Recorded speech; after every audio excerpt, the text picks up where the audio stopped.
नमस्ते। उस दिन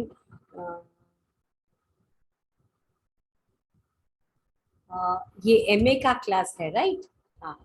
तो हम पिछले बार चित्त वृत्ति किए थे छुट्टियों से पहले, जब छुट्टी में मैं हम गए थे उसके पहले हमने चित्त वृत्ति किया था। अब हमें चित्त विक्षेप करना है, चित्त विक्षेप अंतराया को करना है। तो सबसे पहले हम समझ लेते हैं चित्त विक्षेप अंतराय का मतलब क्या है। चित्त चित्त का मीनिंग सबको ऑलरेडी पता है। चित्त मतलब अवेयर होना, चेतना होना, अंदर चेतना होना, उसे जिसमें चेतना होता है उसको चित्त कहते हैं। मतलब हम कॉन्शियस हो जाते हैं, अवेयर हो जाते हैं, उसे हम चित्त कहते हैं। अच्छा, अब हमने ऑलरेडी ये सीखा है, सांख्य में ऑलरेडी सीखा है। ये चित्त तो बुद्धि के, सांख्य के बुद्धि के बराबर है। और बुद्धि क्या है? बुद्धि प्रकृति का अंश है, प्रकृति से निकला हुआ एक अंश है। फिर हम सोच सकते हैं, फिर हम इसे कैसे उसको कॉन्शियसनेस आता है ऐसे बोल सकते हैं, उसके अंदर चेतना कैसे आएगा ऐसा हम पूछ सकते हैं। ठीक है, जैसे कि हमने पहले ही बता चुकी हूँ, पुरुष प्रकृति के संपर्क में आने से पुरुष का जो रोशनी है, उसका प्रकाश है, चित्त के ऊपर पड़ता है और चित्त कॉन्शियस हो जाता है। ओके, चित्त अवेयर हो जाता है, उसके अंदर चेतना आ जाती है और उसी को देख के पुरुष का लगता है कि मैं ही ये सब कर रहा हूँ। ठीक है, तो चित्त का मीनिंग आपको समझ में आ गया, टू बी कॉन्शियस ऑफ, चेतना होना। और विक्षेप, विक्षेप हम ऑलरेडी देख चुके हैं। चित्त, अभी चित्त का मीनिंग पता है, चित्त की 5 भूमियां हैं, ये हम देख चुके हैं। ठीक है, 5 भूमियां हैं। कौन से हैं? भूमि मतलब 5 स्थिति या 5 स्तर, स्तर बोल सकते हैं इसको। सबसे पहले वाली स्थिति है क्षिप्त, और दूसरी स्थिति है मूढ़, और तीसरी है विक्षिप्त, चौथी है एकाग्र, और 5वां है निरोध। ये भी हमने जो चित्त वृत्ति का जो स्लाइड्स हमने देखा था उसमें हमने समझाया था कि 5 भूमियां हैं। ठीक है, उसमें से विक्षेप, जब ये चित्त विक्षिप्त स्थिति में रहता है, क्षिप्त की स्थिति मतलब क्या? उसमें रजोगुण, या भी देखिए ये चित्त आखिर में इससे निकला का प्रकृति का एक अंश है, और प्रकृति 3 गुणों से बना है। तो ठीक उसी तरह ये चित्त में भी 3 गुण होते हैं। जब ये चित्त पूरी तरह रजोगुण से भरा हुआ है तब वो क्षिप्त स्थिति में रहता है।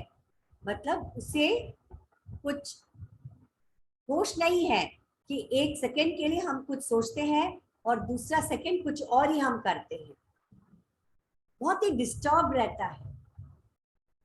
चित्त की स्थिति बहुत ही अलग अलग वृत्तियां एक साथ निकलती हैं। जैसे कि आपने मेंटल हॉस्पिटल के बारे में आपने सुना होगा, देखा होगा।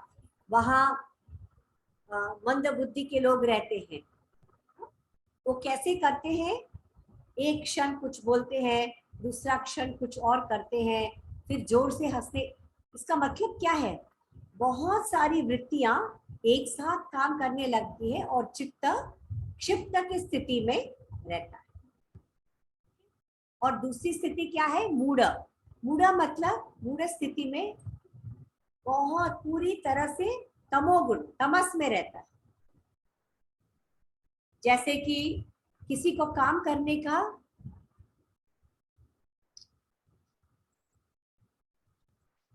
हेलो, अभी आपको सुनाई दे रहा है ना?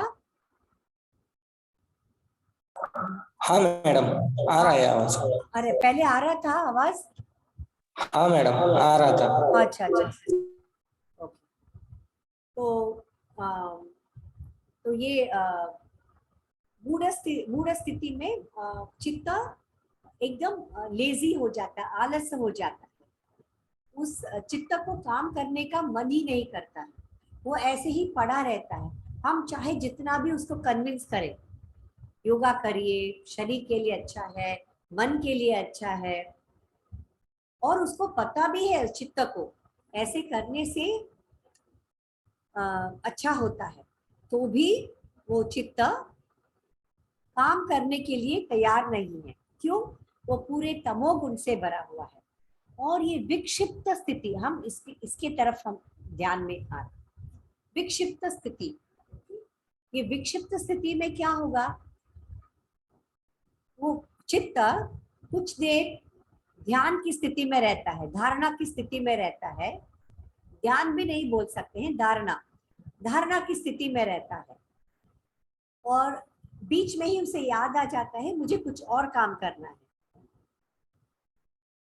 और वो काम करने लगता है। काम करने के बाद, अरे मैं ये क्या कर रहा हूँ, मैं इतनी अच्छे धारणा कर रहा था, ध्यान में जा रहा था, और मैं यहाँ पे आ गया ये काम करने। इसका मतलब है मन, चित्त कुछ देर के लिए ध्यान अवस्था में रहता है, और कुछ ही पलों में वापस रजोगुण में आ जाता है। मतलब ये विक्षिप्त स्थिति में चित्त थोड़ा सा रजोगुण में है और थोड़ा सा सत्व गुण में, रजस और सत्व मिक्स रहता है इसमें। ओके, तभी जैसे मैं, आप, हम सब विक्षिप्त स्थिति में रहते हैं। हमारे अंदर सत्व तो है, लेकिन वो सत्व लगातार नहीं रहता। थोड़ी देर के लिए सत्व रहता है और फिर तुरंत रजस में चला जाता है। तो इस विक्षिप्त चित्त के, इस विक्षिप्त स्थिति मतलब डिस्टरबेंस, चित्त को हमेशा जब ध्यान में बैठते हैं कुछ ना कुछ रजोगुण के वजह से कुछ ना कुछ डिस्टरबेंस आ जाता है, विक्षिप्त स्थिति में है, उसमें विघ्न आता है। उस विघ्न को हमें, वही विघ्न हमें योग में आगे बढ़ने से रोकता है। हमारी योग में, योग साधना में प्रगति नहीं होती है, क्योंकि जैसे कि चित्त वृत्ति की पीपीटी में मैंने कहा था, योग क्या है? योग चित्त वृत्ति निरोध है ना? तो हमें निरोध की स्थिति में जाना है। अगर विक्षिप्त स्थिति में है, हमेशा कोई ना कोई अंतर आया, विघ्न, बाधाएं आते रहते हैं। तो इसीलिए अंतराया मतलब विघ्न, बाधाएं। विक्षेप, विक्षेप मतलब डिस्टर्ब, डिस्टर्बेंस की वजह से जो हमें विघ्न आता है हमारे रास्ते में, उसको विक्षेप, अंतराया। चित्त का मीनिंग आपको ऑलरेडी पता है, ठीक है? तो महर्षि पतंजलि क्या क्या कहते हैं? ईश्वर के नाम और स्वरूप, ओके, ईश्वर के नाम और स्वरूप, चिंतन के फल, ईश्वर के नाम और स्वरूप उसके हम जब चिंतन करते हैं, हाँ, तब हमारी जो चित्त के अंदर अभी विक्षेप अंतर आया है ना, विघ्न, वो सब समाप्त हो जाता है, खत्म हो जाता है। ओके, और पतंजलि मुनि बताते हैं कि विघ्न कौन कौन से है, और विघ्न को, इस अंतराय को निकालने के तरीके भी बताते हैं। अच्छा, इस विघ्न को समाप्त करने के लिए क्या करना चाहिए? अपने चित्त को निर्मल करना चाहिए। ये विघ्न निकलते ही, ये अंतराया निकलते ही हमारा जो चित्त है निर्मल हो जाता है। निर्मल मतलब मल निकल जाता है, मतलब शुद्ध हो जाता है, हमारे चित्त शुद्ध। तो इसी का वर्णन करते हुए पतंजलि ने 9 प्रकार के अंतराय के बारे में वर्णन करते हैं। और इस अंतराय के साथ साथ और जो 5 विघ्न है उसके बारे में बताते हैं। जैसे ही अंतराय आ जाता है उसके साथ साथ ही ये 5 विघ्न आ जाते हैं, उसके बारे में भी वर्णन करते हैं। और इसको दूर करने के लिए उपाय भी बताया है। या इस विक्षेप अंतराया को दूर करने का उपाय है चित्त प्रसादन। तो हम इस आज के टॉपिक में हम सबसे पहले विक्षेप क्या है, अंतराय क्या है, कौन कौन से हैं वो हम सीखेंगे। फिर उसके बाद इस विक्षेप को निकालने के लिए हमें क्या उपाय करना चाहिए वो भी हम देखेंगे। हाँ, सब पतंजलि मुनि ने बताया है। अच्छा, ये कौन से अंतराय है? 9 अंतराय बताते हैं, ठीक है। विक्षेप अंतराय, ओके। कौन से हैं? व्याधि, स्त्यान, संशय, प्रमाद, आलस्य, अविरति, भ्रांति दर्शन, अलब्ध भूमिकत्व, और अनवस्थितत्व। ओके, अनवस्थितत्वानि चित्त विक्षेपासते अंतरायाः। ओके, तो ये पतंजलि मुनि ने पहले समाधिपाद में 30 वाले सूत्र में उन्होंने ये बताया है 9 तरह के अंतराय। तो जब भी आप उत्तर लिखते हैं तो आपको ये नंबर भी बताना पड़ेगा। पहला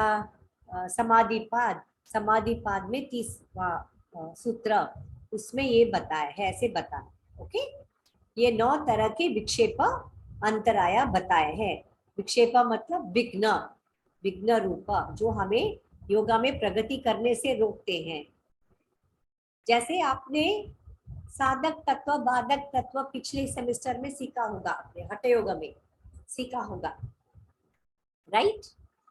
तो ये ठीक उसी तरह, आपको हठ योग तो बाद में आया, ये तो दूसरी सदी में लिखा गया था, वो भी ईसा के पूर्व। अच्छा, ये अंतराया कौन से हैं वो हमें, और अंतराया को निकालने के लिए पतंजलि मुनि बताते हैं ईश्वर प्रणिधान वो करना चाहिए। ईश्वर प्रणिधान का मतलब क्या है? ईश्वर के सामने आत्मसमर्पण करना, ओके, उसको ईश्वर प्रणिधान, सरेंडर करना, विश्वास करना कि ईश्वर के मदद से ईश्वर हमें इस विघ्नों से बाहर निकालेंगे, ठीक है। अच्छा, अब हम देखते हैं कि कौन से विघ्न है, कौन से अंतराय है। सबसे पहले है व्याधि। व्याधि का अर्थ सबको पता है। व्याधि का अर्थ ये है, व्याधि का अर्थ है बीमारी, रोग। ओके, अच्छा, अब एक बात सोचिए, अगर शरीर में किसी प्रकार का रोग या हमारी इंद्रियों में कोई कमजोरियां होगी तो क्या चित्त का योगा साधना की तरफ काम करने लगेगा? मतलब योग साधना करने को मन करेगा? नहीं करेगा। क्यों? क्योंकि चित्त एकदम तमोगुण में चला जाता है। व्याधि की स्थिति में जैसे शरीर तमोगुण में जाता है, ठीक उसी तरह मन भी तमोगुण में चला जाता है। उसका उसको कोई काम करने का मन नहीं करता है। इसीलिए व्याधि को सबसे पहला अंतराया कहा गया है, विक्षेप अंतराया ऐसे कहा गया है, ठीक है। एकदम बिल्कुल लॉजिकली उन्होंने अरेंज किया है 9 अंतराय को। स्त्यान, ओके, स्त्यान, स्त्यान का मतलब क्या है? चित्त भ्रमित हो जाता है ना, चित्त तमो तमोगुण की स्थिति में चला जाता है। जब तमोगुण की स्थिति में चला जाता है, वो कार्य करने में असमर्थ रहता है। जब चित्त के अंदर तमोगुण भरा हुआ है, यहाँ पे शरीर में तमोगुण था, यहाँ पे चित्त में तमोगुण है, तो कोई कार्य करने में असमर्थ होना या अकर्मण्यता, कोई कर्म नहीं कर पाना। तो हम योग साधना कैसे कर पाएंगे? जब इतना तमोगुण भरा हुआ है तो हम योग साधना कैसे कर पाएंगे? तो ये भी एक अंतराया है। इसीलिए कहते हैं कि ईश्वर प्रणिधान जो है बहुत ही पावरफुल टूल है। अंतराया को निकालने के लिए एक बिल्कुल पावरफुल टूल है, पावरफुल मेथड है। संशय, अभी तीसरा जो है वो है संशय। संशय मतलब संशय करना, ओके, अपने आप पे संशय करना। जो योग विद्या हम सीखते हैं उसके ऊपर संशय करना, अरे ये सच में होता है क्या? ऐसे पतंजलि मुनि इतना सब कुछ सूत्र 195 सूत्र बताए हैं, ये सब सच होता है क्या? मन में हमारी समझ कम है, वो हम मानने को तैयार नहीं है। इसका मतलब ये नहीं है कि ये सूत्र काम नहीं करता है, ऐसा नहीं है ना। तो संशय होना, योग विद्या की वस्तु स्थिति पर विश्वास न होना, तो फिर हम कैसे आगे बढ़ेंगे? योग में हम कैसे आगे बढ़ेंगे, है ना। प्रमाद, तो संशय कभी हमारे दर्शना पर, हमारे ग्रंथों पर हमेशा विश्वास होना चाहिए, क्योंकि वही हमारे लिए प्रमाण है। हम उस पर विश्वास नहीं करेंगे तो हम योग में प्रगति नहीं कर सकते। तो संशय भी एक अंतराया है।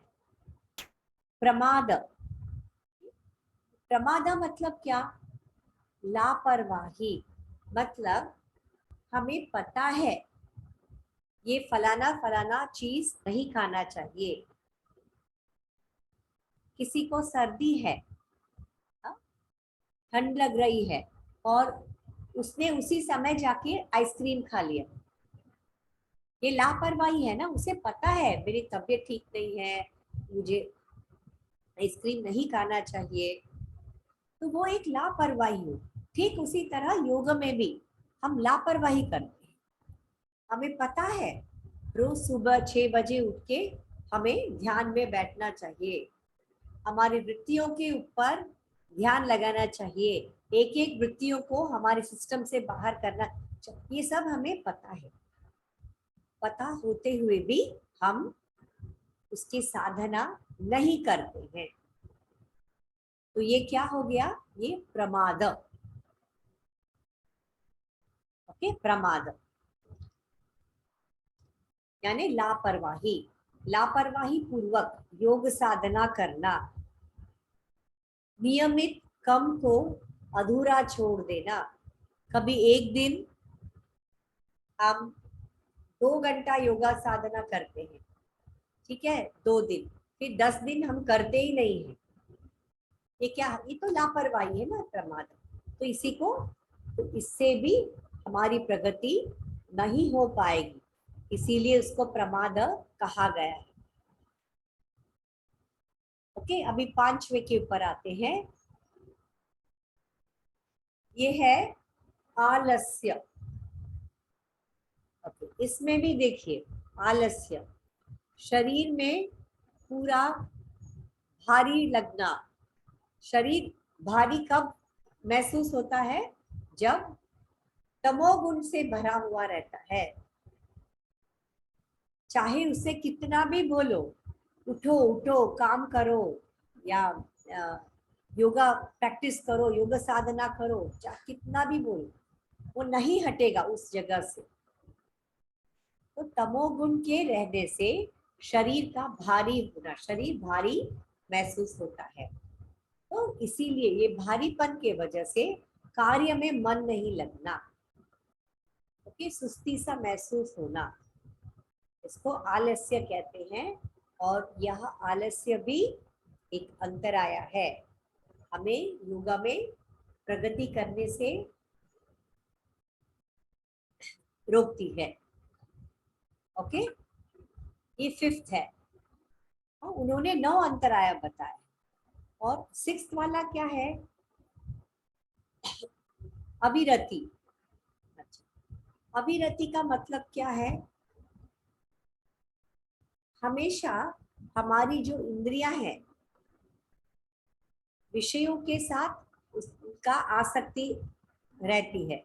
हाँ, ये इंद्रिया विषयों के पीछे भागता है, वस्तुओं के पीछे भागता है, और उसके पीछे पीछे मन ही इंद्रियों के साथ आसक्त होने की वजह से वो भी वस्तुओं के पीछे भागता है।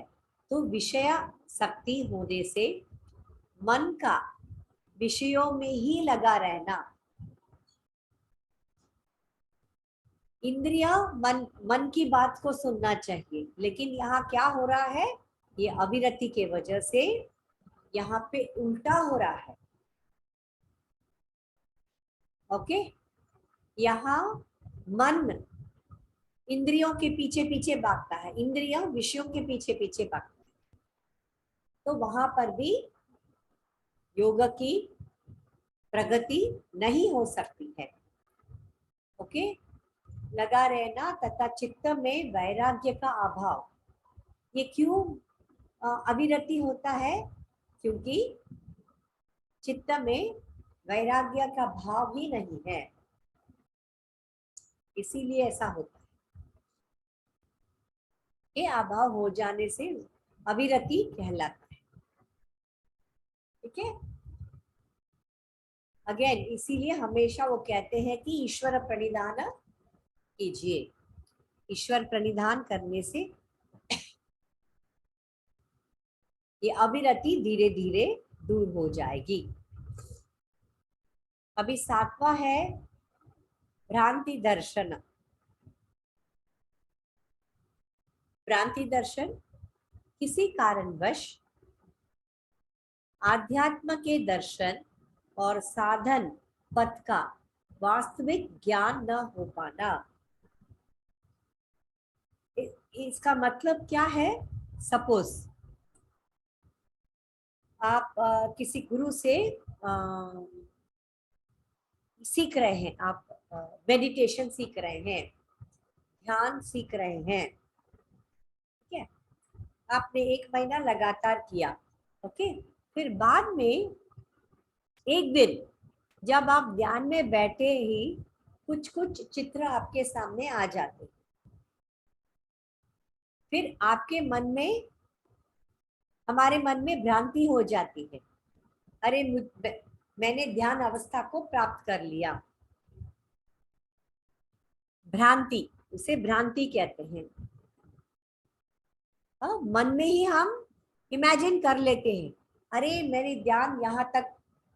आपको क्या करना चाहिए?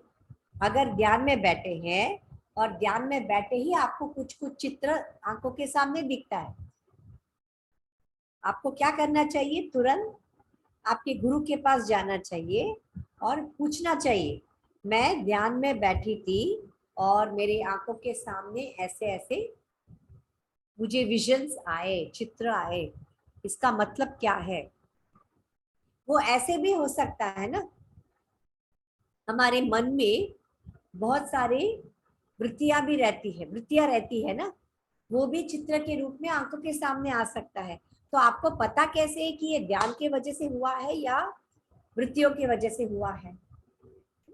तो उसको भ्रांति दर्शन, वो दर्शन जो हम देखते हैं उसको भ्रांति, फॉल्टी, एरर, उसमें मिस्टेक, हम गलती से समझ लेते हैं कि मैं ध्यान के अंतिम अवस्था में पहुंच गई या पहुंच गया। तो यहाँ पे बहुत हमें केयरफुल रहना चाहिए।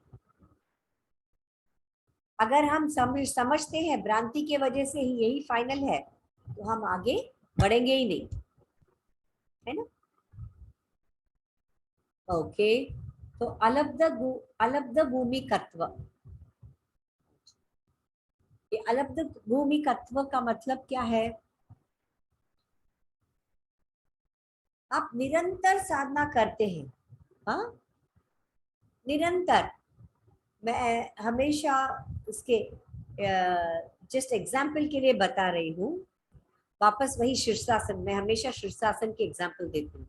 शीर्षासन या मान लीजिए सर्वांगासन, सपोज आपसे नहीं हो रहा है, आप निरंतर साधना करते हैं, ऐसा नहीं कि आप साधना नहीं कर रहे हैं, वो करने के बावजूद भी आपको अंतिम स्थिति आप प्राप्त नहीं कर पा रहे हैं। बीच में से ही आपका विश्वास चला जाता है, वो मेरे से नहीं होगा। शुरू में ही किसी कारणवश आध्यात्म के दर्शन और साधन पथ का वास्तविक ज्ञान न हो पाना अथवा यह साधन उपयुक्त नहीं है, ऐसा भ्रांति ज्ञान, भ्रांति दर्शन, ये सही नहीं है, ये मेरे लिए नहीं है, ये हमारी भ्रांति है। ठीक है। अच्छा, अलब्ध भूमिकत्व, निरंतर साधना करने पर भी साधक की स्थिति में, अंतिम स्थिति में न पहुंच पाना तथा मध्य में ही मन के वेग का अवरुद्ध हो जाना। आप निरंतर करने के बाद अंतिम स्थिति में नहीं पहुंच पाते हैं, बीच में ही आप छोड़ देते हैं, मेरे बस की बात नहीं है, मेरे से नहीं होगा। जैसे कि आप शीर्षासन, लगातार शीर्षासन की साधना कर रहे हैं और शीर्षासन की अंतिम स्थिति क्या है? सिर नीचे और दोनों पैर ऊपर, यही अंतिम स्थिति है शीर्षासन की, है ना। आप लगातार प्रयत्न कर रहे हैं, साधना कर रहे हैं, तो भी आप अंतिम स्थिति पहुंच नहीं पा रहे हैं, तो वो भी एक अंतराय है। नवा जो अंतराय पतंजलि मुनि ने जो बताया है, अनवस्थिति। अनवस्थिति का मतलब क्या है? जैसे मैंने अभी अभी इसका एग्जाम्पल बताया था, मैंने किसका एग्जाम्पल? शीर्षासन का मैंने एग्जाम्पल आपको बताया था, शीर्षासन का एग्जाम्पल। अभी क्या है, आप लगातार कर रहे हैं और अंतिम स्थिति में आप पहुंच गए हैं। ठीक है। अच्छा, अब अंतिम स्थिति में पहुंचने के बाद वहां पे रुक नहीं पा रहे हैं, आपको स्थित नहीं हो पा रहे हैं, उस पर स्टेबल नहीं हो पा रहे हैं। जैसे आप जा तो रहे हो शीर्षासन में, जाते ही तुरंत वापस आप नीचे आ जाते हो, उसको अनवस्थिति बोलते हैं, मतलब टिक नहीं पाते हो। लेकिन पतंजलि मुनि ने आसन के बारे में क्या कहा है? स्थिर सुखम आसनम। जब आप शीर्षासन के जाने के बाद वहां पे आपको स्थिर होना चाहिए, जैसे 10 सेकंड के लिए, 20-30 सेकंड के लिए वहां पे स्थिर होना चाहिए। अगर उस स्थिरता नहीं प्राप्त होती है तो उसको अनवस्थिति कहते हैं। ये 9 अंतराय है। फिर से एक बार बताती हूँ कौन से अंतराय है। सबसे पहले अंतराय है व्याधि, स्यान, संशय, प्रमाद, आलस्य, अविरति, भ्रांति दर्शन, अलब्ध भूमिकत्व, अनवस्थिति। ये 9 अंतराया पतंजलि मुनि ने बताया। अच्छा, इन 9 अंतरायों के साथ साथ महर्षि पतंजलि ने और 5 बताए हैं। ओके, इन 5 अंतराया 31 पहला वाले समाधि पाद में 31वां सूत्र में पतंजलि मुनि ने बताया है। क्या बताया है? दुख दौर्मनस्य अंगमे जयत्वम श्वास प्रश्वास विक्षेप सहभुवः। इसको विक्षेप सहभुवः ऐसे कहा गया है। जैसे फॉर एग्जाम्पल कोई बड़े मॉल में जाते हैं, वहां पे मॉल में या ऑनलाइन शॉपिंग भी आप करते हैं, यही एग्जाम्पल मैं हमेशा देती हूँ। 1+1 फ्री आता है, एक वस्तु लिया तो दूसरा वस्तु फ्री। तो ठीक उसी तरह ये दूसरी सदी में पतंजलि मुनि ने बताया है, अगर ये 9 अंतराया है हमारे अंदर, हम योग में प्रगति नहीं कर सकते वो अलग बात है, उन 9 अंतरायों के साथ साथ ये 5 अंतराया भी साथ में आता है। उसे क्या कहते हैं? उसे विक्षेप सहभुवः ऐसे कहते हैं। ओके, दुःख दौर्मनस्य अंगमे जयत्वम श्वास तथा प्रश्वास, ये भी 5 विघ्न है। इसको उपविक्षेप भी कहा जाता है, इन 5 विघ्नों को। ओके,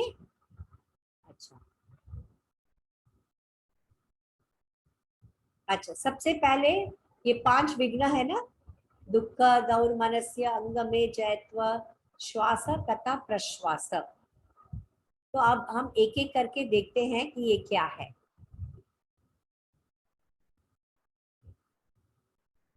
दुःख, अभी दुःख मैंने ऑलरेडी आपको सांख्य में बता चुकी हूँ।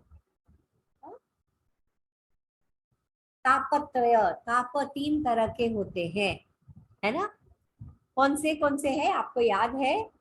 3 तरह के ताप किसी को भी याद है? अंजलि जी, अशोक जी, किसी को याद है? मैडम वो आदि दैविक आदि भौतिक ये है क्या? यस, वही है। 3 तरह के, वेरी गुड, 3 तरह के दुख होते हैं, आध्यात्मिक, आदि भौतिक और आदि दैविक। ये 3 तरह के दुख होते हैं। ये हमने ऑलरेडी इसमें पढ़ चुके हैं। इसमें सांख्य फिलॉसफी में हम पढ़ चुके हैं। ओके, अब आध्यात्मिक दुख का मतलब क्या? ये हमारे चित्त के अंदर क्या क्या चीजें हैं देखिए, राग द्वेष, काम क्रोध, भय चिंता, ये सब हमारे चित्त के अंदर होने से जो हमें दुख होता है उसे हम कहते हैं आध्यात्मिक दुख। अच्छा, इसको देखिए, ये वर्ड्स को देख के आपको क्या याद आता है? ये किसके सिम्टम्स है? काम क्रोध भय चिंता, ये सब स्ट्रेस तान तनाव बोलते हैं ना, मन में तान तनाव है, ये काम क्रोध भय चिंता ये सब उसके लक्षण है। आध्यात्मिक दुख के ये लक्षण है, सिम्टम्स है ना? ये बहुत अच्छी तरीके से भगवत गीता में बताया गया है। ओके, अच्छा, हम किसी वस्तु को चाहते हैं, ये मैंने रिपीट किया कि मैंने बीए क्लास को समझाया, मुझे याद नहीं आ रहा है। हम किसी वस्तु को इच्छा रखते हैं, कामना रखते हैं मन में। यहाँ पे 2 ऑप्शंस होते हैं। या तो हमारी इच्छा पूर्ण होता है, दूसरा ऑप्शन है हमारी इच्छा पूर्ण नहीं होता है। अच्छा, जब हमारी इच्छा पूर्ण होता है तो क्या होगा? राग, अटैचमेंट, आसक्ति, उस वस्तु के प्रति आसक्ति और बढ़ता जाएगा। जैसे ही उस वस्तु के तरफ आसक्ति बढ़ता जाता है तो क्या होगा? मन में भय उत्पन्न होता है। किस चीज का भय? कहीं ये मेरा चीज छोड़ के मुझे छोड़ के चला गया तो ये भय हमारे मन में हमेशा आता है। ये देखिए, ये दूसरी सदी में लिखा गया सूत्र है। तभी ना कोई मेडिकल साइंस था, ना डॉक्टर थे, ना मनोविज्ञान थे। ये खुद ही एक बड़े मनोविज्ञान है। ये पतंजलि मुनि खुद ही एक बड़े मनोविज्ञान है। अच्छा, दूसरा ऑप्शन क्या है? अगर हमारी मनोकामना पूर्ण नहीं होना, जब नहीं होता है तो हमें क्रोध आता है। क्रोध आने के बाद हमारे मन में द्वेष आता है, फिर हमारी मेमोरी चली जाती है। क्रोध आता है, द्वेष आता है, फिर हमारी मेमोरी मतलब हमारी स्मृति का नाश हो जाता है। जब स्मृति का नाश हो जाता है फिर क्या होगा? हम चित्त भ्रमित हो जाता है ना। तो इसीलिए आध्यात्मिक दुख, 3 तरह के दुख में से होने से मन, इंद्रिय और शरीर को जो विकलता एवं वेदना होती है उसी को आध्यात्मिक दुख कहते हैं। तो आदि भौतिक दुख क्या है? जब किसी शत्रु के वजह से या कोई आदि भौतिक ना, इस संसार में कोई भी प्राणी की वजह से हमें जो दुख होता है वो हमारा शत्रु हो सकता है, या कोई प्राणी हो सकता है, या मच्छर काटने से मलेरिया होता है ना। वो भी एक आदि भौतिक दुख है। मलेरिया होता है, हाई फीवर होता है ना। ये आदि भौतिक दुख है। और आदि दैविक दुख क्या होता है? जैसे नेचुरल कैलामिटी बोलते हैं। नेचुरल कैलामिटी का मतलब क्या है? जैसे आंधी, तूफान, भूकंप, बिजली, ये सब प्रकृति से होता है ना। तो उसे आदि दैविक कहते हैं, आदि दैविक दुख। जैसे कि असम में हर साल बाढ़, ब्रह्मपुत्र नदी पानी ज्यादा होता है और वहां पे बाढ़ होता है हर साल। किसी किसी जगह में हमेशा भूकंप होता है। तो ये सब आदि भौतिक दुख है। ओके, तो ये 3 तरह के दुख है। अब दूसरा क्या है? पहला है दुख, दूसरा है दौर्मनस्य। दौर्मनस्य का मतलब क्या है? मन की इच्छा पूर्ण न होने से मन को जो दुख होता है, मन में जो दुख उत्पन्न होता है उसे दौर्मनस्य कहते हैं। जैसे कि ये आध्यात्मिक दुख है, ऑलरेडी है ये आध्यात्मिक दुख। ओके, उसके वजह से हमारी जो मन की इच्छा पूर्ण नहीं होती है, उस वजह से जो मन को क्या बोलता है, दुख, जो पेन होता है उसे दौर्मनस्य ऐसे कहते हैं। ये दुख का एक स्टेप और आगे, दौर्मनस्य। मन बहुत ही पीड़ित हो जाता है, बहुत दुखी हो जाता है, तो उसको दौर्मनस्य कहते हैं। सबसे पहले क्रोध आता है, फिर मन में द्वेष आता है, फिर बहुत हम दुखी हो जाते हैं।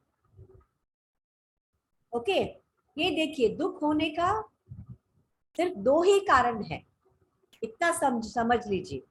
ये दुख और दौर्मनस्य होने के सिर्फ 2 ही कारण हो सकते हैं। कोणतरी आहेत ना हाँ जी, दनवे नाही नाही लोखंडे हाँ, हाँ। लोखंडे राजेंद्र जी प्लीज। हाँ,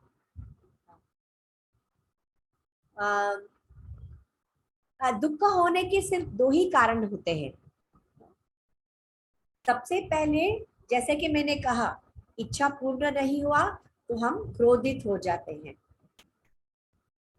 हमें अच्छी तरह पता है हम कुछ कर नहीं सकते हैं, तो भी हम क्रोधित हो जाते हैं।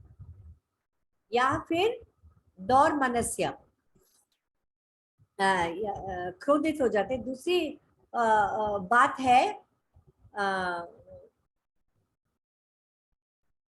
हम क्रोधित हो जाते हैं। और दूसरी बात है, जब हम ये देख आध्यात्मिक दुख, दुखी, बहुत दुखी रहते हैं, है ना, या तो क्रोध नहीं, क्रोध की वजह से, या हम दुख की वजह से, दोनों तरफ हम दुखी हो जाते हैं। हाँ? अंग में जयत्वम, अभी अंग में जयत्वम ये तीसरा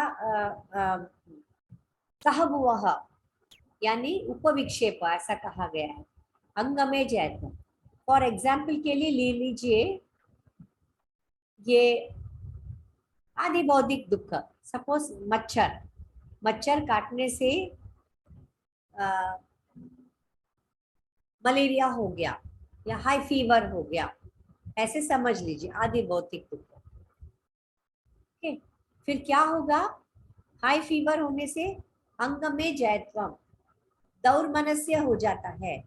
हमारी मन की इच्छा पूर्ण नहीं होती है। हम जो खाना खाना चाहते हैं वो हम फीवर के वजह से, डॉक्टर ने मना किया है, हम नहीं खा सकते हैं।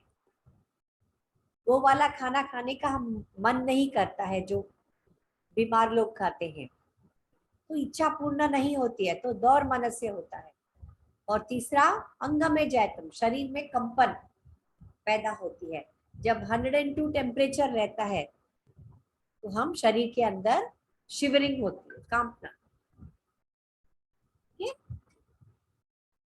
अब शरीर कांपता है और उसके बाद क्या होगा, श्वास और प्रश्वास, ये दोनों की जो प्रक्रिया है, श्वास प्रक्रिया के ऊपर हमारा नियंत्रण नहीं रहता है।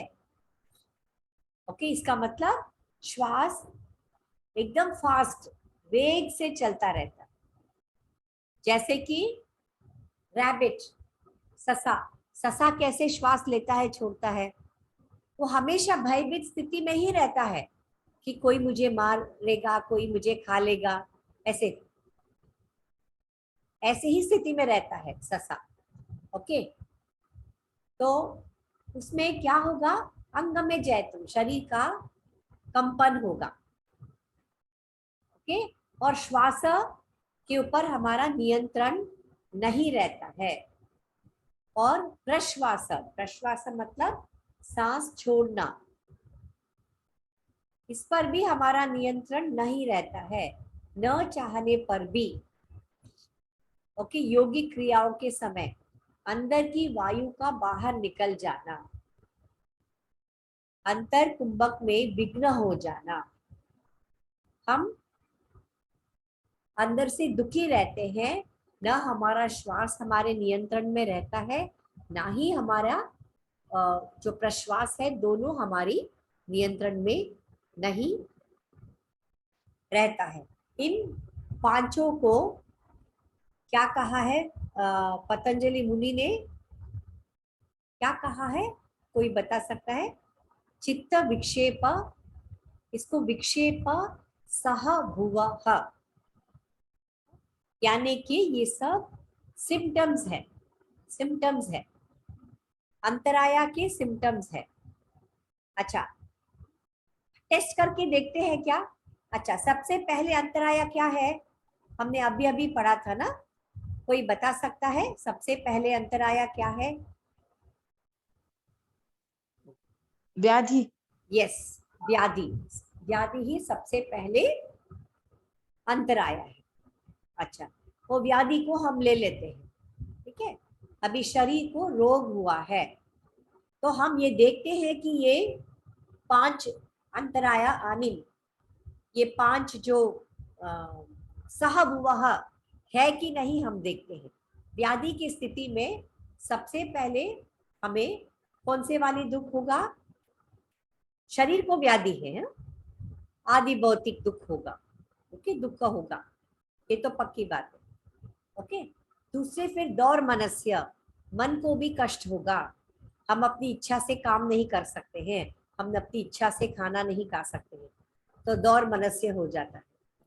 और इसमें अंग में जयत्वम, शरीर का कांपना, और श्वास प्रश्वास। तो आप कोई भी अंतराया को ले लीजिए, ये पांचों सहभुवः उस पे लागू होगा, आप उसको लगा के देख सकते हैं। हाँ? ये 5 सहभुवः हर एक इसमें लगता है क्या, हम देख सकते हैं। ये मैंने खाली व्याधि का बताया, आप स्त्यान, प्रमाद, आलस्य, हर एक इसमें आप लगा के देखिए कि ये लागू होगा। सहभुवः यानी लक्षण, नहीं नहीं, विक्षेप यानी लक्षण। लक्षण नहीं है यह, अंतराया है, अंतराया के साथ साथ में ये आ जाते हैं, लक्षण नहीं बोल सकते हैं। अच्छा, ओके। आपको आप याद रखिए, वो एग्जाम्पल को याद रखिए। जैसे मैं हम आप किसी दुकान में गए, वो 1 किलो सर्फ का जो पाउडर है ना, कपड़े धोने का पाउडर, उसके साथ 1 किलो वो फ्री दे रहा है, तो नेचुरली हम वही पाउडर खरीदेंगे ना, जो 1 के ऊपर 1 फ्री देता है।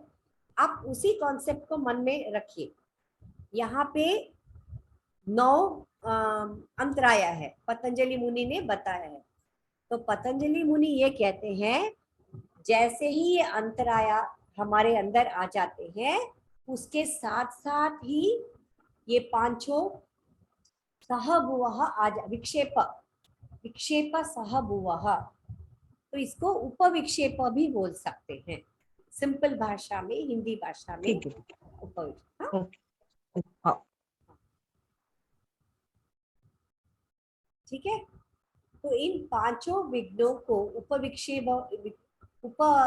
भी कहते हैं, क्योंकि मुख्य विक्षेप, ये यही आपके सवाल का जवाब इसमें आ गया है।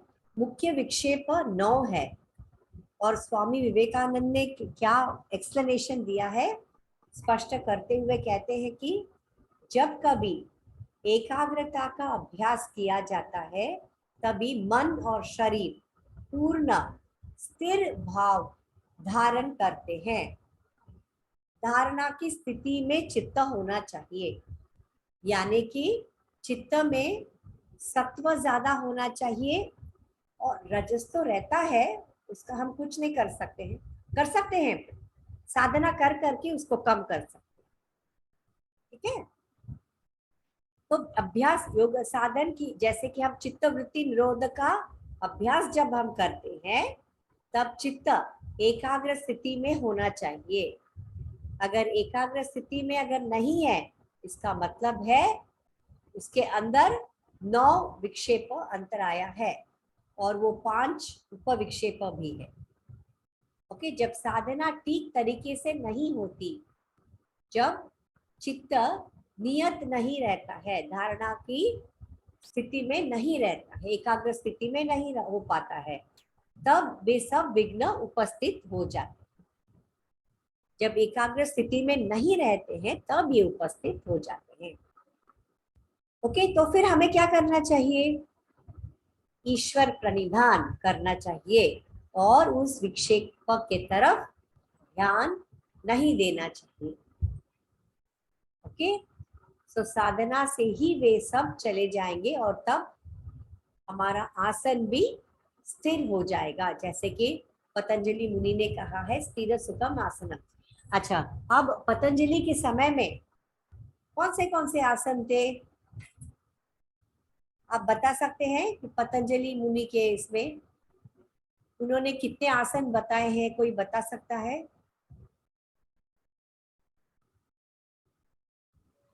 15 है क्या?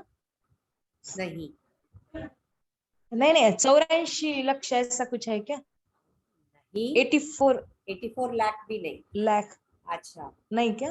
अच्छा, ये एक समझिए, हम अभी क्या पढ़ रहे हैं, पतंजलि सूत्रास पढ़ रहे हैं, और इसका डेट मैंने क्या कहा, दूसरी से तीसरी सदी के बीच में, ईसा के पूर्व।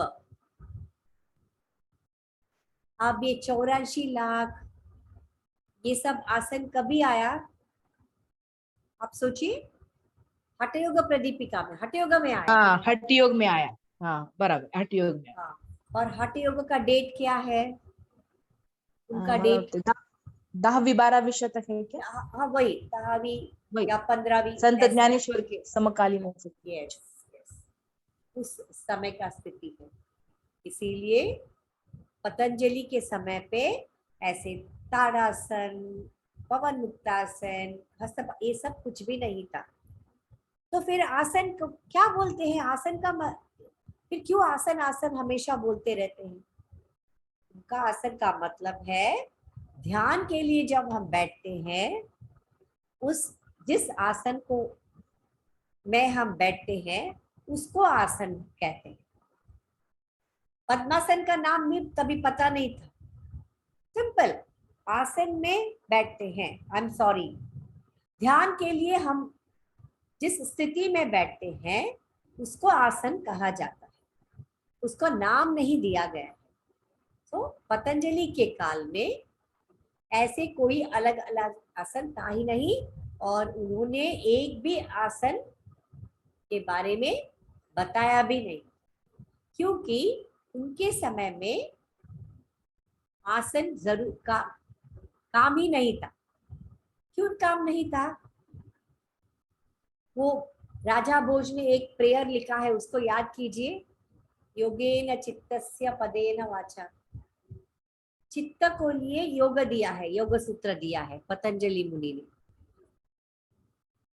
पदेन वाचा, हमारे वाचा के लिए उन्होंने क्या दिया है, ग्रामर, व्याकरण दिया है, संस्कृत का व्याकरण दिया है। और शरीर मलम शरीरस्य वैद्यकेन, हमारे शरीर के मल को निकालने के लिए ऑलरेडी हमें आयुर्वेद दिया गया था। इसीलिए उनको इन सब अलग अलग आसन की जरूरत ही नहीं पड़ी उस काल में। मैं दूसरी सदी के बारे में बात कर रही हूँ, उस समय में इसकी कोई जरूरत ही नहीं थी। इसीलिए गलती से भी याद रखिए, परीक्षा में अगर किसी ने पूछा पतंजलि में कितने आसन हैं, तो बोलना है 0 आसन। उन्होंने सिर्फ चित्त के बारे में बताया, और वाक शुद्धि के लिए संस्कृत व्याकरण दिया है, और शरीर के मल को निकालने के लिए आयुर्वेद दिया है। मैंने ऑलरेडी पिछले बार उस प्रेयर के बारे में आपको बताया, ठीक है। तो अभी हम, अच्छा, अभी विक्षेप तो उन्होंने बताया, 9 विक्षेप है, और विक्षेप सह भुवः है, ये सब उन्होंने बताया। फिर उसका करना क्या है, विक्षेप को निकालने के लिए कुछ तो करना है ना। उन्होंने बोला कि आप ईश्वर प्रणिधान करो, पर ईश्वर प्रणिधान करना हर एक की बस की बात नहीं है। मतलब सब लोग नहीं कर पाते हैं। चित्त के अंदर इतनी वृत्तियां है कि वो आत्मसमर्पण नहीं कर पाते, आत्मसमर्पण नहीं कर सकते, या तो नहीं कर पाते हैं। तो फिर ऐसे लोगों के लिए क्या, जैसे कि मैं या हम सब लोगों के लिए फिर क्या उपाय होना चाहिए, तो वो उन्होंने बताया है, ठीक है। 5 ही मिनट है, आपको कोई डाउट है तो पूछिए, वरना मैं थोड़ा सा ले लेती हूँ उसका। नहीं मैडम, डाउट नहीं। अच्छा ठीक है, थोड़ा सा ले लेती हूँ, 5 मिनट है, तो खाली उपाय का नाम तो बता देती हूँ, फिर नेक्स्ट टाइम हम कंटिन्यू वही कर कहते सकते। अभ्यास वैराग्य अभ्याम है क्या वो? अभ्यास वैराग्य अभ्याम तन्निरोध है ना? आपने बोला ना अभ्यास वैराग्याभ्याम तन निरोध। तन्निरोधः। क्या है तन निरोधः? मतलब चित्त वृत्ति को निरोध करने के लिए अभ्यास वैराग्य। अभी हम किसके बारे में बात कर रहे हैं? हम अभी चित्त विक्षेप के बारे में बात कर रहे हैं, राइट? ओके, अच्छा ये पहली बात हो गई। ओके, इसको अलग से रखिए। दूसरी बात, हाँ जी, किसी ने कुछ कहा?